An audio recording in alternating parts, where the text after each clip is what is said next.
이제 가을이 되니까 맑고 청명한 날씨를 우리가 누릴 수 있어서 참 감사합니다.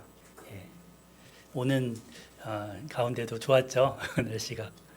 네, 걷기 참 좋은 날씨입니다. 그래서 산도 가고 또 들판도 가고 막 다니는 그런 그래서 왜 독서의 계절인가 했더니 사람들이 돌아다녀서 책을 안 읽는데요. 그래서 독서의 계절로 지정을 했다는 말이 있습니다.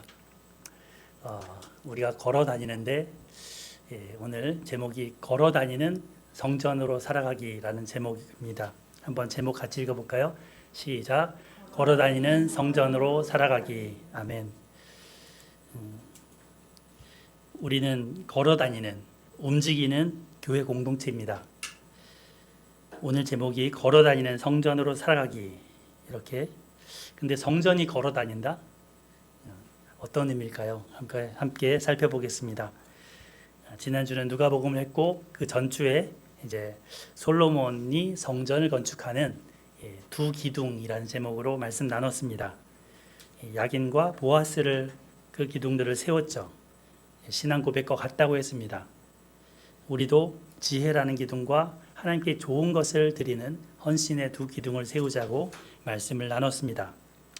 오늘은 이어서 역대하 5장부터 7장까지를 살펴볼 텐데 하나님의 영광스러운 임재가 하나님의 그 구름의 임재가 어떻게 임했으며 또 그 임재의 처소가 오늘날 우리한테는 어떻게 이어지는지 함께 살펴보고자 합니다. 두 가지를 중점적으로 보려고 합니다. 첫 번째는 그 하나님이 임재하시고 충만케 하시는 그 성전의 모습입니다. 두 번째는 솔로몬의 겸손한 기도입니다. 자, 우리 7장 1절 보겠습니다. 솔로몬이 여호와의 전을 위하여 만든 모든 일을 마친지라. 이에 솔로몬이 그의 아버지 다윗이 드린 은과 금과 모든 기구를 가져다가 하나님의 전 곳간에 두었더라. 성전이 완공됐습니다. 7년이라는 긴 기간이 흘렀습니다. 솔로몬은 그 하나님의 전 곳간에 이제 평소에 제사장들이 예배드릴 때 쓰는 기구들, 그것들을 다 넣었다고 했죠. 그리고 성전 안에 가장 핵심되는 부분을 오늘 이제 7장 이야기하고 있습니다. 지성소에 들어가는 언약궤를 이전에는 다윗 성에 있었는데 그것을 레위인들을 통해서 메어서 이 성전의 지성소에 옮겨 놓습니다. 자, 2절, 3절, 4절을 우리 양정훈 집사 한번 읽어 주실까요?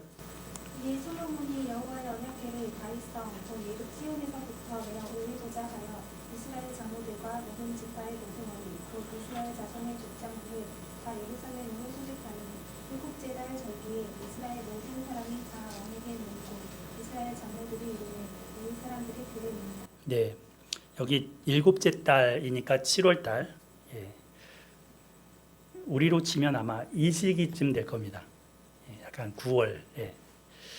이 시기에 모여서 궤를 옮깁니다. 초막절이 7월 15일이죠. 이스라엘 달력으로.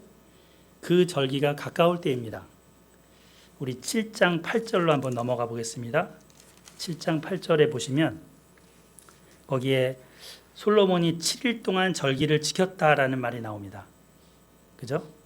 그리고 그 뒤에 보면 8일 동안 큰 성회를 열고 성전 낙성식을 행했다 했는데 그 후에 보면은 23일 그러니까 23일째 됐을 때 7월 23일이 됐을 때 백성들이 각기 집으로 돌아갔습니다. 그러니까 이 성전 낙성식이 이 7월 한 15일부터 23일 그 초막절 기간에 이루어졌다는 것을 알 수 있습니다. 자, 그래서 우리가 이제 앞서 7장 후반부 부분은 요 건축이 끝나고 또 낙성식이 끝나고 이렇게 절기가 끝난 다음 날 끝날 그날 밤에 하나님이 솔로몬한테 나타나셔서 해주신 말씀입니다. 다윗성에는 이제 성전에 이렇게 옮겨올 그 언약궤가 있었는데 그거를 모셔 올릴 때, 자, 우리 보시면 우리 5장부터 보는 거죠. 네, 5장. 5장으로 넘어가 보시면 양과 소로 제사를 드린다 이런 이야기를 합니다. 그래서 그 6절에 보면 그 수가 많고 기록할 수도 없고 셀 수도 없을 정도였다. 지난번에도 뭐 1,000번제를 드렸나 그랬는데 아주 양으로 물론 양이 많이 간다 그래서 정성이 빠지는 게 아니죠. 질이 빠지는 게 아니죠.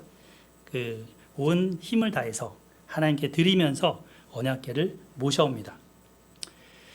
그리고 제사장들이 언약궤를 처소에 딱 드리고 했는데 그룹 천사의 날개가 궤를 덮었습니다. 그 성전에 보면 본당이 있는데 그 지성소가 있고 성소가 있죠. 그리고 맨 바깥이 있죠. 마당. 마당에서는 그 채가 안 보이는데 그 본당에 들어가면 그 성소에 들어가면 채가 보였다라고 합니다. 그래서 상당히 큰 규모로 언약궤가 다 가운데 눈에 잘 보이게 있었다라는 것을 얘기하고 있죠. 언약궤 안에는 뭐가 있습니까? 모세 때 받았던 두 돌판이 있습니다. 보통 우리는 히브리서나 출애굽기에 보면 더 있잖아요. 만나 항아리, 아론의 쌍난 지팡이. 근데 그거는 없습니다. 왜 그럴까요? 지금 수백 년이 흘렀습니다. 그거는 식물이라서 없어졌을 겁니다. 지금 두 돌판만 있는 거죠. 성전에서 그리고 이 두 돌판이 가장 중요합니다. 하나님의 말씀을 담고 있기 때문이죠. 언약 백성이 반드시 기억하고 지켜야 하는 법입니다. 이스라엘 백성들의 헌법입니다. 매주 우리가 예배 때 함께 낭송을 같이 교독을 하는데 이것이 또 교회의 법이고 우리 삶의 법이기도 합니다. 이게 매우 중요합니다. 성전 그 화려한 금으로 치장되어 있는 규모도 어느 정도 큰 그 성전의 중심에 놓인 것은 언약궤고 그 안에 두 돌판입니다. 번쩍이는 황금 덩어리가 아니라 그냥 두 돌판입니다. 하나님의 말씀이 새겨진 돌판. 누가 새기셨어요? 하나님이 직접 새기셨습니다. 이것은 우리 신앙과 예배의 중심에 뭐가 있어야 되는지를 분명하게 보여주는 그림입니다. 우리 신앙생활에는 여러 가지 할 것들, 채울 것들이 있을 수 있습니다. 그죠? 그러나 가장 중심에 가장 중요한 것은 두 돌판이라는 거죠. 하나님의 말씀이라는 것입니다. 신구약 말씀입니다. 이 말씀이 없다면, 이 하나님의 언약이 없다면 그거는 성전의 기능을 할 수도 없고 성전의 역할을 할 수 없는 아무것도 아닌 겁니다. 신앙이 어떤 신비한 체험이나 뜨거운 감정이 아니라 어디 있어야 된다고요? 변치 않은 하나님 말씀 위에 있어야 합니다. 우리 교회가 날마다 또 주일마다 하나님 말씀을 이렇게 사모하고 상고하고 그 말씀을 함께 나눌 수 있어서 감사합니다. 계속하여 그런 공동체가 되기를 소망합니다. 아멘. 자, 우리 11절을 이제 같이 한번 또 읽어보겠습니다. 5장 11절 시작. 이때에는 제사장들이 그 반열대로 하지 아니하고 스스로 정결하게 하고 성소에 있다가 나오매. 성전에서 예배드리는 공동체 그 제사장들의 모습을 그리고 있습니다. 그들의 모습은 철저하게 준비하는 모습입니다. 스스로 정결하게 하고 스스로를 깨끗하게 하나님 앞에 하면서 나옵니다. 그들뿐만이 아닙니다. 12절 13절을 우리 한나 사모님 읽어주실까요? 노래하는 레위 사람 아삽과 헤만과 여두둔과 그의 아들들과 형제들이 다 세마포를 입고 제단 동쪽에 서서 재금과 기파와 수금을 잡고 또 나팔 부는 제사장 120명이 함께 서 있다가 나팔 부는 자와 노래하는 자들이 일제히 소리를 내어 여호와를 찬송하며 감사하는데 나팔 불고 재금 치고 모든 악기를 울리며 소리를 높여 여호와를 찬송하여 이르되 선하시도다 그의 자비하심이 영원히 있도다 하매 그때에 여호와의 전에 구름이 가득한지라. 예, 감사합니다.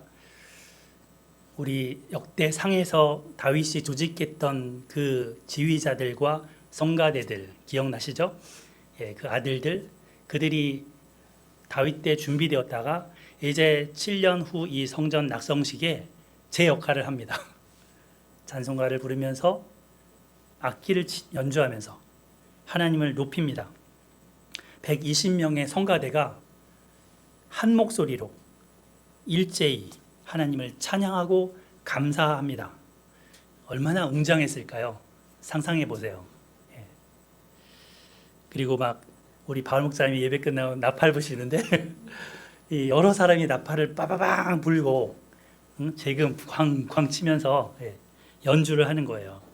얼마나 엄청난 그런 모습일까요? 마치 오케스트라 연주단처럼 연주합니다.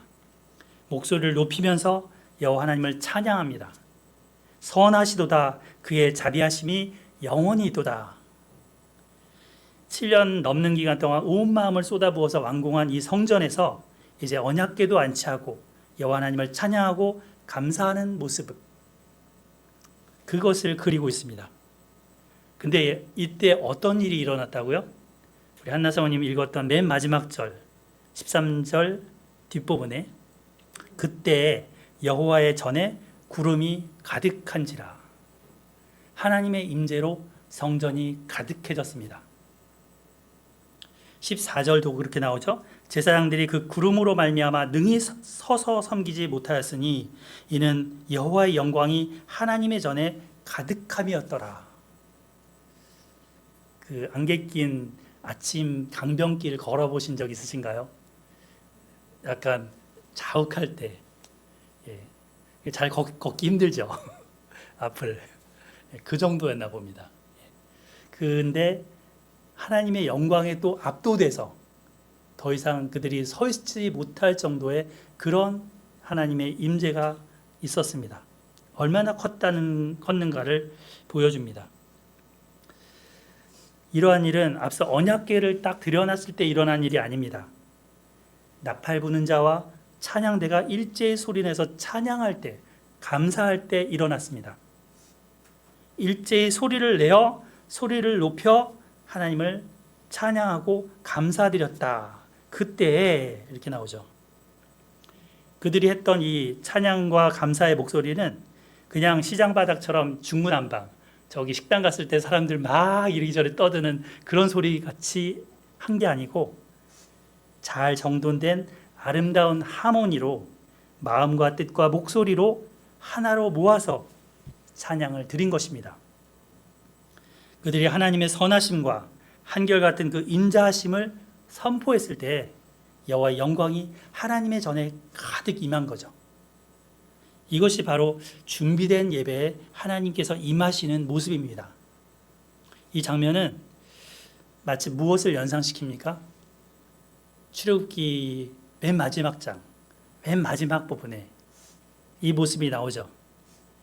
성막을 지으라고 하나님이 하셨고 성막의 모든 도구들 그 들어가는 것들을 다 하고 여호와의 말씀대로 행하였더라, 여호와의 말씀대로 행하였더라 12번을 반복하거든요. 그리고 나서 다 역사를 마쳤을 때 출애굽기 40장 34절 35절 이렇게 말을 합니다. 우리 찾아서 읽어보겠습니다. 연관된 부분입니다. 출애굽기 40장 34절 35절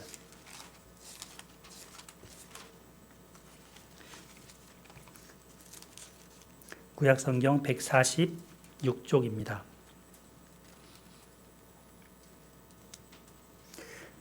모세가 회막에 들어갈 수 없었으니 34절부터 구름이 회막에 덮이고 여호와의 영광이 성막에 충만하매 모세가 회막에 들어갈 수 없었으니 이는 구름이 회막 위에 덮이고 여호와의 영광이 성막에 충만함이었으며 구름이 성막 위에서 떠오를 때는 이스라엘 자손의 그 모든 행진하는 길에 앞으로 나아갔고 구름이 떠오르지 않을 때에는 떠오르는 날까지 나아가지 아니하였으며 이렇게 나오죠. 하나님의 영광의 그 임재의 구름이 성막에 가득 찼습니다. 명령대로 하나님이 하신 명령대로 행하였을 때 하나님이 받으시고 임재하셨습니다. 우리 주일 예배도 이랬으면 좋겠습니다. 하나님의 임재하심이 가득한 예배, 그리고 우리가 또 온 마음을 다해서 찬양하는 예배, 그 하나님을 만나는 예배가 되기를 기도하고 축복합니다. 주일에 허둥지둥 그냥 막 예배를 이렇게 오는 그런 마음이 아니라 준비한 마음으로 딱 자리 잡고 기도함으로 준비하는 그런 우리 모두가 됩시다. 본문 속에 보면 성가대나 제사장들, 이들이 준비된 모습으로 일제히 한 마음 한 뜻이 돼서 하나님을 높였습니다. 이렇게 하나님의 선하심과 자비하심을 높였을 때 하나님의 영광이 그들 가운데 임한 것입니다. 이번 주에 직장 선교회에서 제가 이 말씀을 함께 나눴는데 한 여집사님이 간증을 하더라고요. 그분은 혼자 집에서 이제 신앙생활, 남편은 안 다니고 자식들도 안 다녀서 혼자 신앙생활을 하시는데 겨우겨우 나가셨던 거죠, 그동안. 그러다가 이제 친구의 권유로 정동 감리교회라고 종로에 있죠. 거기를 출석하게 되셨다고 합니다. 근데 그 친구분이 성가대를 하기 때문에 11시 예배 성가대에 서야 돼서 9시까지 같이 가야 되는 겁니다. 자기는 성가대를 안 쓰는데 같이 가서 성가대 연습하고 예배 때 그 찬양을 드리면서 참석을 하는데 옛날 같지 않더라고. 예배가 너무 은혜가 되고 좋다 이런 얘기를 하셨습니다. 확실히 예배를 준비하고 드리는 것은 그냥 가서 앉아서 이렇게 출석 도장 찍듯이 하는 거랑은 전혀 차원이 다릅니다. 하나님의 임재를 느끼고 경험하는 깊이가 다르고 그 가운데 큰 기쁨과 은혜를 누리게 됩니다. 하나님의 영광이 하나님의 전에 가득한 것은 우리에게는 성령 충만하다라는 것으로 표현됩니다. 우리 자신도 하나님이 거하시는, 하나님이 함께 하시는 하나님의 전이죠. 고린도전서에 나오잖아요. 너희가 하나님의 성전인 것과 하나님의 성령이 너희 안에 거하시는 것을 알지 못하느냐? 믿음을 통해 받은 그 성령님이 우리를 이끄시고 그분의 생각, 그분의 계획, 그분의 사랑 안에서 살아가는 모습, 구름이 함께하는 그 모습입니다. 하나님의 임재가 함께하는 모습입니다. 내 문제, 또 나의 연약함에 갇혀서 나 자신만 쳐다보면 한없이 움츠려들 수밖에 없습니다.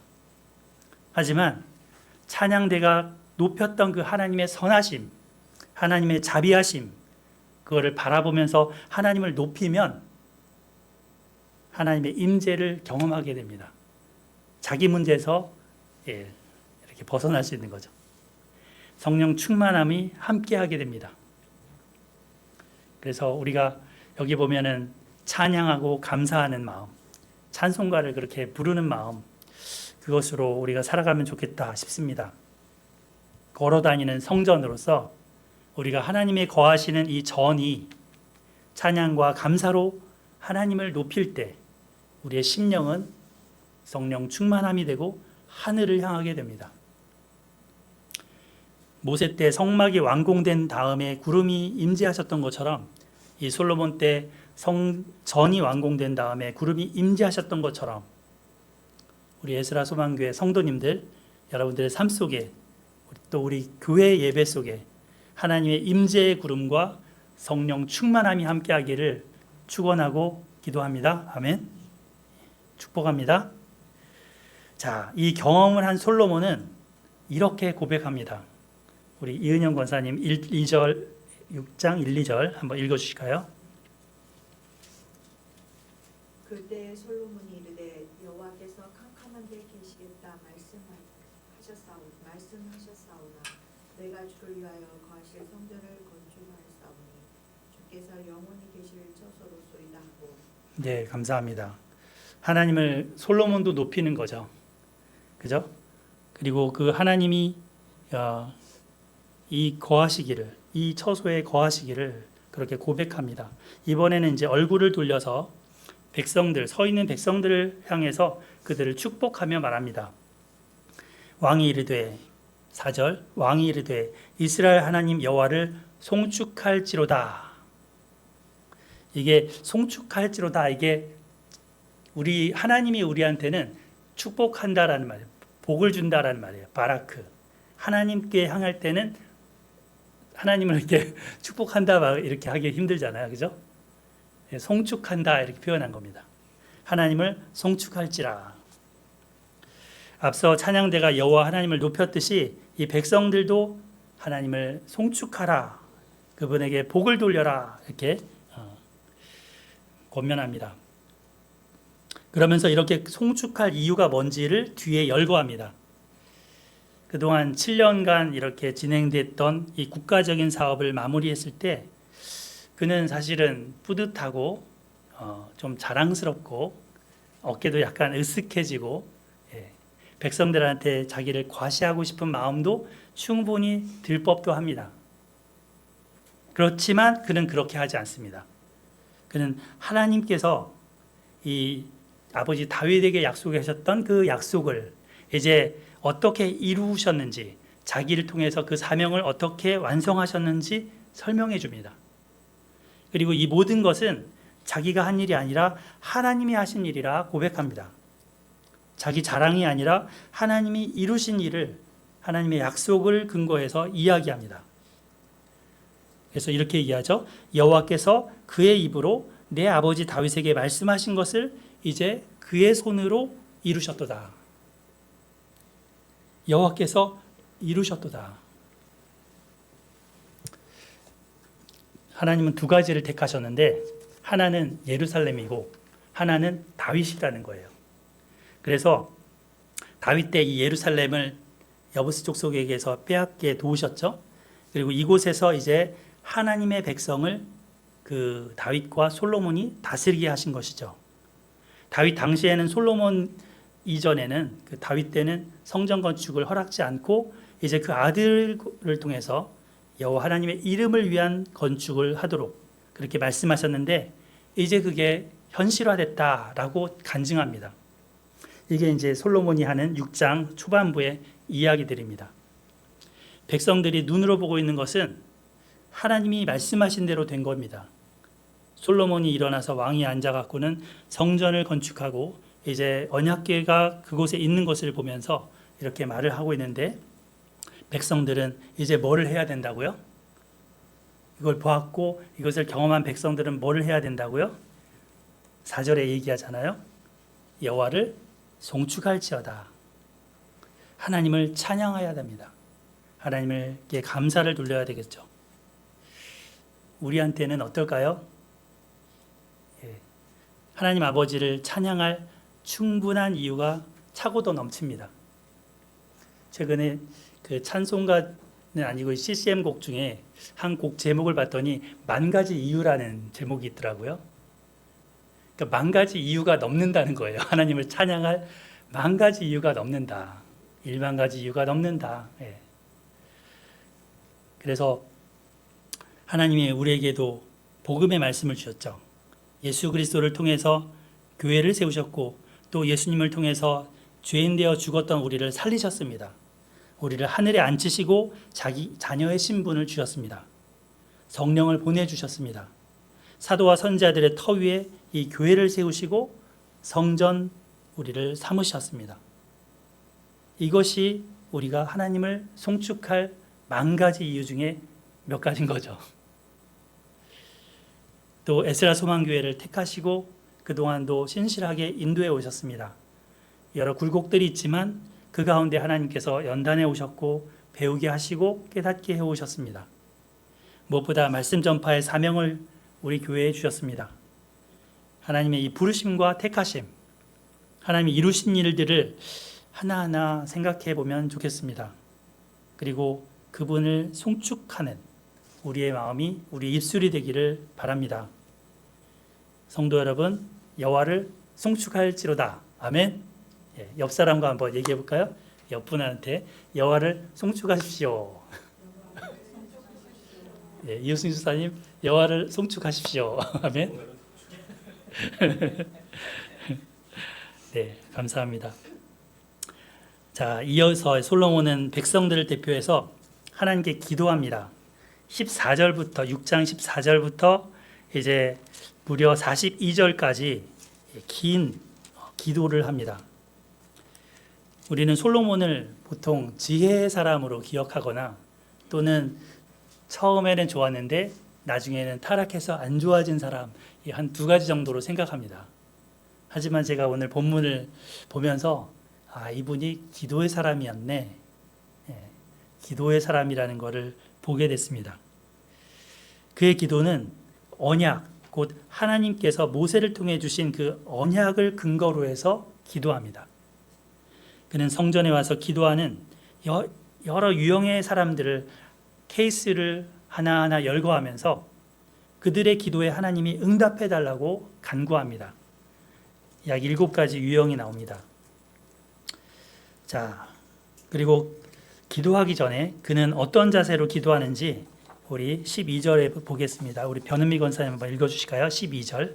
솔로몬이 여호와의 제단 앞에서 이스라엘의 모든 회중과 나누셔서 그의 손을 펴내고. 네, 감사합니다.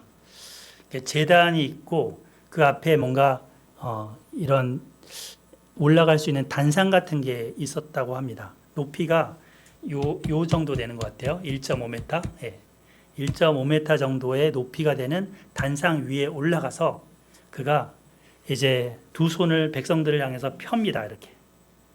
그다음 14절에 보면 하나님께 그 기도하는데 13절에 솔로몬이 이제 그 노수로 된 그 단을 만들었다는 얘기가 나오고 그 뒷부분에 보면 그 위에 서서 이스라엘의 모든 회중 앞에서 무릎을 꿇고 섰다가 이제 무릎 꿇고 앉은 거죠. 꿇고 하늘을 향하여 손을 펴고 처음에는 이제 백성들을 향해서 폈다가 이제는 무릎 꿇고 하늘을 향해서 손을 펴고 기도합니다.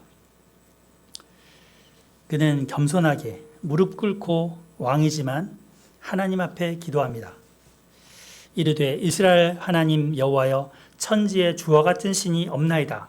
주께서는 온 마음으로 주의 앞에서 행하는 주의 종들에게 언약을 지키시고 은혜를 베푸시나이다. 그러면서 하나님의 율법대로 행하면 그 왕위가 계속 이어질 거라고 하셨던 그 약속대로 지켜달라고 간구합니다. 기도합니다. 17절을 보시면 그런즉 이스라엘 하나님 여호와여 원하건대 주는 주의 종 다윗에게 하신 말씀이 확실하게 하옵소서. 다윗에게 하신 말씀이 뭐예요? 다윗 언약이죠. 그 다윗 언약을 확실히 이루어 달라고 이렇게 하나님께 간청하는 거죠. 그의 말 중에는 또 이런 말도 합니다. 자기가 이 성전 건축을 했지만 하나님은 크신 분이시기 때문에 하늘이라도 하나님을 용납할 수 있는 이 성전은 못 됩니다. 라고 얘기합니다. 하지만 하나님이 그곳에 와서 기도하는 사람들을 들어주시고 또 받아달라고 간구하는 거죠. 누구든지 이 성전을 향해서 기도하면 하나님께서 들어달라고 부탁합니다. 누구든지 죄와 허물이 있습니다. 완전하게 산 사람은 없습니다. 이웃에게 상처를 주기도 하고 스스로 범죄하기도 합니다. 그럴 때 우리에게는 탈출구가 필요하죠. 이 해결의 창구가 바로 솔로몬이 지은 그 성전입니다. 문제가 생기면 이 성전으로 달려와서 또는 멀리서라도 이 성전을 향하여 하나님께 구하고 아뢰면 하나님께서 그 기도를 들어주시라라는 기도입니다. 요즘 정신적으로 힘든 사람이 많죠. 몸도 힘든 사람이 많지만 정신적으로 힘든 사람은 더 많아집니다. 힘들면 누굴 찾아가나요? 우리 기쁨 사모님도 의사지만 병원이나 의사 이렇게 또는 정신 상담가 이런 사람들을 많이 찾습니다. 하지만 우리의 신체 발부를 지으신 그분 하나님, 그분께 가야 합니다. 그분이 가장 잘 아시는 분이십니다. 우리는 그분을 찾아야 합니다. 문제가 터지면 119나 병원이나 상담가, 우리는 쉽게 사람에게로 가려고 하지만 누구한테 먼저 가야 돼요? 하나님께 가야 됩니다. 모든 기도로 하나님께 나아갈 수 있습니다. 솔로몬의 이 기도 내용에는 이 이스라엘 사람만 기도하는 것을 들어달라고 하지 않습니다. 이방인까지 포함합니다.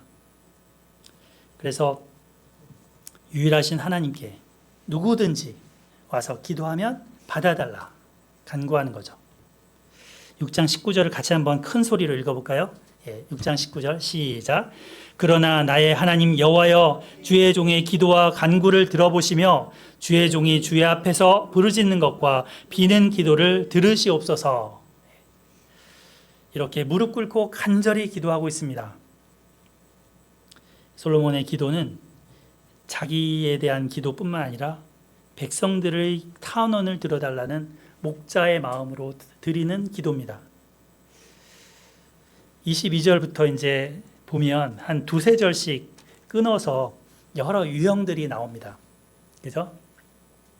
22절, 23절을 이렇게 한번 본문을 차근차근 찾아가면서 어떤 유형들이 있는지 한번 보겠습니다. 22절, 23절. 만일 어떤 사람이 그의 이웃에게 범죄함으로 맹세시킴을 받고, 무슨 얘기예요? 죄를 지었다는 거죠. 예. 그래서 그 죄에 대한 뭔가 하나님께 맹세를 하게 해야 되는 입장에 선 겁니다. 이 사람이 와서 하나님 앞에 맹세를 그때 할 때 하나님이 그것을 들어주시고 또 그 종들, 이웃 사람과 그 맹세하는 두 사람이 있을 거 아니에요? 그들을 심판하셔서 악한 자는 죄로 정하시고 공의로운 자는 의롭다 해달라고 공정한 재판을 해달라는 겁니다. 이 와서 맹세하는 사람이 정의로울 수도 있고 맹세하는 사람이 악할 수도 있죠. 그 반대일 수도 있죠. 그 재판을 하나님이 공정하게 해달라라는 요청입니다. 자, 그 다음 24절에서는 24절 5절이 또 한 케이스죠. 우리 이호승 집사님 한번 읽어주실까요? 6장 24절 25절. 만일 주의 백성 이스라엘이 주께 범죄하여 적국 앞에 패하게 되므로 주의 이름을 인정하고 주께로 돌아와서 이 성전에서 주께 빌며 간구하거든 주는 하늘에서 들으시고 주의 백성 이스라엘의 죄를 사하시고 그들과 그들의 조상들에게서 주신 땅으로 돌아오게 하옵소서. 아멘. 네. 뭔가 패배하게 되면 적국에게 패배하게 되면 끌려간 사람들이 있을 겁니다. 포로로. 근데 남은 포로로 끌려가지 않고 남은 사람들이 이 성전에 와서 자기 가족이나 친족을 위해서 기도하면 하나님이 그들의 죄를 용서해 주시고 끌려갔던 사람들도 돌아오게 해달라는 그런 요청인 거죠. 26절, 27절은 만일 그들이 주께 범죄함으로 말미암아 하늘이 닫히고 비가 내리지 않는 주의 벌을 받을 때에 이곳을 향하여 빌며 주의 이름을 인정하고 그들의 죄를 떠나거든 하나님께서는 하늘에서 들으시고 그들의 죄를 용서해 주시고 선한 길을 가르쳐 주시고 또 기업의 땅에 비를 내려 주시옵소서. 레위기 26장이나 신명기 28장에 보면 하나님이 하나님의 계명을 떠나서 악을 행했을 때 여러 가지 징벌을 내리겠다는 것들이 나오죠. 그 중에 이러한 기근도 나옵니다. 그러한 징벌이 있을 때 회개하고 하나님께 돌이키면 하나님이 용서하시고 회복시켜달라는 기도입니다. 28절부터 31절은 또 하나의 케이스죠. 이때는 이제 기근, 전염병, 황충, 메뚜기 이런 것들이 나옵니다. 온갖 자연재앙들, 질병들 이런 것들이 일어날 때 우리나라도 전 세계적으로도 코로나라는 질병이 전염병이 있었죠. 우리 대면할 수가 없는 상황이었잖아요. 요즘도 좀 코로나가 유행한다는데 조심하시기 바랍니다.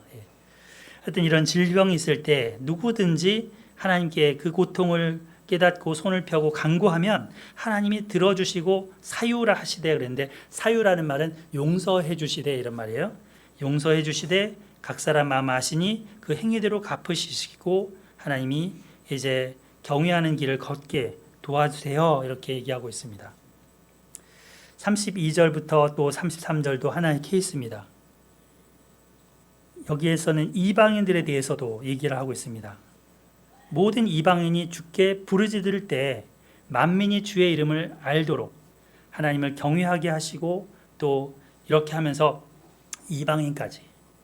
그래서 이 예레미야서나 예수님의 말씀하신 복음서나에 보면 이런 말씀이 나오죠. 내 집은 만민의 기도하는 집이다. 내 집은 이스라엘에 기도하는 집이 아니라 내 집은 만민에 기도하는 집이다. 장사치들의 시장터나 정치적인 논쟁터나 그런 게 아닙니다. 만민에 기도하는 집이어야 합니다. 하나님을 만나는 곳, 하나님께 자신의 모든 사정을 아뢰를 수 있는 곳, 그곳이 하나님의 전인 거죠. 그래서 이걸 통해서 회복되고 치유되고 용서가 이루어지는 그런 곳입니다. 34절, 35절에서는 백성들이 원수로와 싸우러 나갈 때 기도하면 승리하게 해달라 이런 요청도 하고요. 36절부터 39절에 보면 그 포로로 죄를 져서 끌려 잡혀갔을 때 그곳에서라도 우리가 죄를 지었고 잘못을 저질렀고 불의했습니다라고 회개하고 마음을 돌이키면 하늘에서 그 기도와 간구를 들어주시고 용서해달라고 기도합니다. 이 기도가 바로 다니엘의 기도입니다. 다니엘은 포로 중에서 그렇게 기도했습니다. 다니엘서 6장 10절, 다니엘이 이 조서의 왕의 도장이 찍힌 것을 알고도 자기 집에 돌아가서는 윗방에 올라가 예루살렘을 향한 창문을 열고, 왜 예루살렘을 향한 창문을 열었을까요? 그곳에 성전이 있잖아요. 성전이 있던 곳이잖아요. 그죠? 솔로몬이 기도했던 그 장소, 그곳을 향해서 창문을 열고 전에 하던 대로 하루 3번씩 무릎을 꿇고 기도하며 그의 하나님께 감사하였더라 합니다. 그는 사자굴에 던져질 걸 알면서도 기도했습니다. 여기 36절부터 39절에 있는 상황이 자기의 사정인 것을 알고 그렇게 기도하고 있습니다. 9장 3절부터 6절에 보면 다니엘서 9장 3절부터 6절, 그는 금식하며 베옷을 입고 죄를 덮어쓰고 하나님께 기도하며 간구합니다. 자복하여 이르기를 크시고 두려워할 하나님, 주를 사랑하고 주의 계명을 지키는 자들을 위하여 언약을 지키시고 그에게 인자를 베푸시는 이시여, 우리는 이미 범죄하여 패역하고 행악하며 반역하여 주의 법도와 규례를 떠나싸우며 우리가 또 주의 종 선자들이 주의 이름으로 우리의 왕들의 우리 고관과 조상들과 온 국민에게 말씀한 것을 듣지 아니하였나이다. 선자들이 말한 것을 안 들었습니다. 다니엘은 사실은 의롭게 살았잖아요. 하지만 우리라는 그 하나의 공동체를 품고 그 죄를 품고 자신이 나아가서 끌어안고 자백하고 회개합니다. 하나님이 이 고국 땅에 쫓아내셔서 여러 수치를 당하게 하고 계신데 이제 이 죄 때문이라는 것을 고백하고 인정하고 하나님의 공의로우심을 고백합니다. 이제는 분노를 떠나게 하시고 그 기도와 간구를 들으셔서 예루살렘 성소에 비추어 달라고 기도합니다. 솔로몬의 이 기도는 이 다니엘의 기도로 이어집니다. 이렇게 맞닿아 있습니다. 요즘도 전통적인 유대인들은 예루살렘 서쪽 벽에 가서 그 성소의 서쪽 벽에 가서 통곡의 벽이라고 해서 하나님께 회복을 기도하고 있죠. 이 솔로몬의 기도에 맞닿아 있습니다. 우리도 예루살렘을 향하여 그럼 기도해야 될까요? 창문 열고? 아닙니다. 우리가 바라보고 기도할 근거는 어디 있냐면 예수님의 이름에 있습니다. 요한복음 14장 13절 14절 여기 성경책에 적어 놓으세요. 요한복음 14장 13절 14절 제가 읽어 드릴게요. 너희가 내 이름으로 무엇을 구하든지 내가 행하리니 이는 내 아버지로 하여금 아들로 말미암아 영광을 받으시게 하려 함이라. 내 이름으로 무엇이든지 내게 구하면 내가 행하리라. 솔로몬 성전을 향해서 기도하면 하나님이 다 달라는 그런 기도처럼 우리는 예수 그리스도의 이름을 위해 의지하고 기도하면 하나님이 들어주시는 그거로 이어지는 거죠. In the name of Jesus. 우리가 바라보는 성전은 곧 예수님의 이름입니다. 우리는 자격 없는 죄인이지만 우리를 위해 피 흘리신 그 예수님의 공로를 의지하고 그분의 이름을 의지해서 기도합니다. 이거는 그냥 기도 마쳤습니다라는 미사여구가 아니고 마침 표시가 아닙니다. 이 모든 기도의 모든 것을 주님의 이름으로 주님이 예수님이 아버지께 아뢰는 그 의미로 올려드리는 것입니다. 직장과 가정에서 우리가 많이 힘들 수 있습니다. 섬겨야 하는 사람이 많고 또 여러 문제가 일어날 수 있습니다. 하지만 여기 나왔던 케이스들이 여러 경우가 있겠지만 우리에게는 뭐가 있어요? 예수님의 이름이 있습니다. 이스라엘 백성들에게 성전이 있었던 것처럼 우리에게는 예수님의 이름이 있고 성령님이 내주하시고 기도할 때 하나님 아버지께서 들어주시고 해결해 주신다는 약속이 있습니다. 우리가 죄를 지었을 때나 위태로울 때나 공동체가 어려울 때나 전염병 같은 악한 환경에 놓였을 때나 그 어떤 때라도 예수님의 이름을 의지하고 기도하면 하늘에서 듣고 응답하십니다.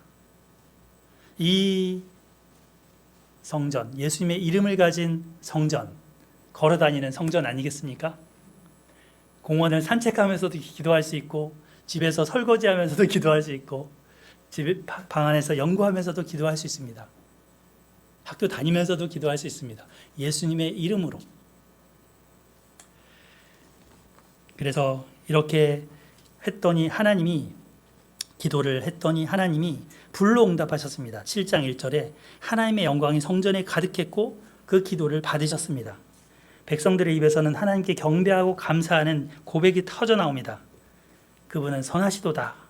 그의 인자하심이 영원하시도다. 그래서 나팔을 불면서 악기로 찬송합니다. 이렇게 해서 축제가 이루어졌다는 거예요. 일주일이.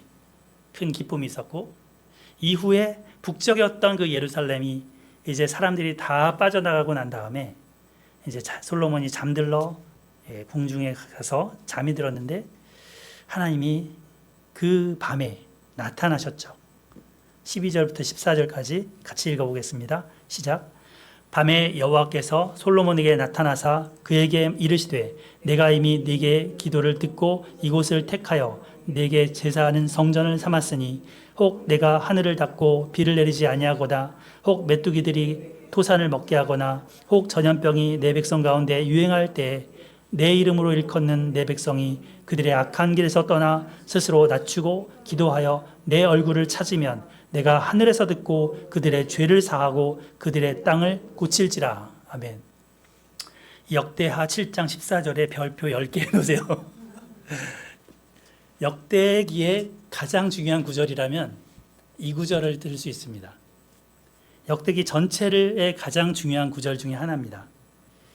내 이름으로 일컫는 내 백성, 하나님의 백성이죠. 그들이 선한 길을 말씀이 가르치는 길로 살면 좋은데 항상 그렇지는 못하잖아요. 우리도 그렇잖아요. 그죠? 우리 입술로는 하나님께 감사 찬양을 하지만 우리의 삶에는 범죄할 때가 많습니다. 그런데 그 악한 길에 서지 않고 떠나서 잘못했습니다. 낮추고 무릎 꿇고 기도하며 하나님 얼굴을 찾으면 어떻게 하신다고요? 듣고 죄를 용서하시고 고쳐주신대요. 얼마나 큰 놀라운 약속입니까? 하나님은 죄에 대해서 진노하시지만 심판 중에도 긍휼을 품으시는 분이십니다. 그 긍휼을 잊지 않으십니다. 아비가 자식을 불쌍히 여긴 같이 우리를 불쌍히 여기십니다. 그래서 이 7장 14절은 역대기 내내 관통하는 주제가 됩니다. 이제 이스라엘은 남북한으로 찌개지게 되고 북쪽은 하나님을 배반해서 악한 바알 숭배로 치닫게 되고 남쪽도 계속하여 왕들이 서지만 잘못하고 행악을 행하기도 합니다. 그러나 그 와중에 하나님께 나와서 악한 길에서 떠나 스스로 낮추고 기도하는 자들에게는 하나님이 죄를 용서하시고 전쟁에도 이기게 하시고 그들과 함께 하시기도 하고 합니다. 심지어는 그 악한 므낫세라는 사람, 열왕기에서는 그 므낫세 사람 때문에 하나님이 화가 나서 그 분노를 삭히지 못해서 바벨론에 멸망시켰다고 하거든요. 그 아들 요시아가 아무리 선정을 베풀었어도 근데 그 므낫세가 회개를 했답니다. 역대하의 33장 12절에 보면 므낫세가 바벨론의 포로로 끌려가서 거기서 어려움을 겪으니까 하나님 앞에 자기를 크게 낮추고 기도했답니다. 그러자 13절에 보면 하나님이 그의 기도를 들으시고 그를 예루살렘으로 돌아오게 하셨답니다. 돌아온 그는 우상을 제거하는 일을 하고 백성들에게 하나님만 섬기라고 명령을 했다는 기록이 역대하에 나옵니다. 그 악한 므낫세가 이렇게 돌아온 탕자가 된 거예요. 놀랍지 않습니까? 이게 역대하 7장 14절의 하나의 증거입니다. 결론을 맺습니다. 이스라엘 백성들이 준비된 자세로 일제히 한 목소리로 하나님께 부르짖었을 때 하나님은 영광 가운데 임재하셨습니다. 그리고 하나님을 솔로몬이 기도했을 때 불로 응답하셨습니다. 하나님은 이렇게 우리와 커뮤니케이션 하시는, 소통하시는 분이시죠. 그리고 그 우리의 기도에도 귀를 여시고 우리가 하나님을 바라볼 때 눈을 여시고 관심을 가득 품으시는 그 아버지십니다. 지금 우리나라는 외교 안보 경제적으로 참 기도가 많이 필요한 때입니다. 그들의 땅을 고칠지라 이 약속의 말씀을 붙들고 이 나라를 위해서 같이 기도했으면 합니다. 그리고 우리 자신을 위해서, 우리 자녀를 위해서 주님은 올라 하셨는데 하나님 앞에 나아가는 그러한 기도 공동체가 되기를 바랍니다. 사랑하는 성도 여러분, 하나님의 임재가 멀리 느껴진다고 느끼신다면 낙심하지 마시기 바랍니다. 하나님은 여러분의 기도를 하는 그 기도를 듣고 계십니다. 하나님은 우리의 아버지가 되십니다. 우리는 그분의 성전입니다. 예수 그리스도의 이름을 가진 성전입니다. 걸어다니는 성전. 아멘. 우리 7장 14절 말씀 읽고 기도하겠습니다. 7장 14절 시작. 내 이름으로 일컫는 내 백성이 그들의 악한 길에서 떠나 스스로 낮추고 기도하여 내 얼굴을 찾으면 내가 하늘에서 듣고 그들의 죄를 사하고 그들의 땅을 고칠지라. 아멘. 사랑하는 하나님 아버지, 감사합니다. 하나님께서 성전 가운데 임재하시고 또 하나님께서 솔로몬의 기도에 불로 응답하시며 꿈에 그에게 약속하시고 말씀하신 이 말씀을 감사합니다. 하나님, 이제는 우리 주 예수 그리스도의 이름을 우리에게 주셔서 우리를 성전 삼으시고 하나님 예배를 받으시며 우리의 삶 속에 동행하심을 감사합니다. 성령으로 함께 하시는 하나님, 우리의 예배와 삶이 하나님을 송축하는 입술과 삶이 되게 하여 주시옵소서. 때로 악한 길을 갈 때 돌이킬 수 있게 하시고 그 악한 길에서 떠나 스스로 겸비하여 하나님의 얼굴을 구하는 우리 자신이 되게 하여 주시고 또 이 나라를 위해 기도하는 우리가 되기를 기도합니다.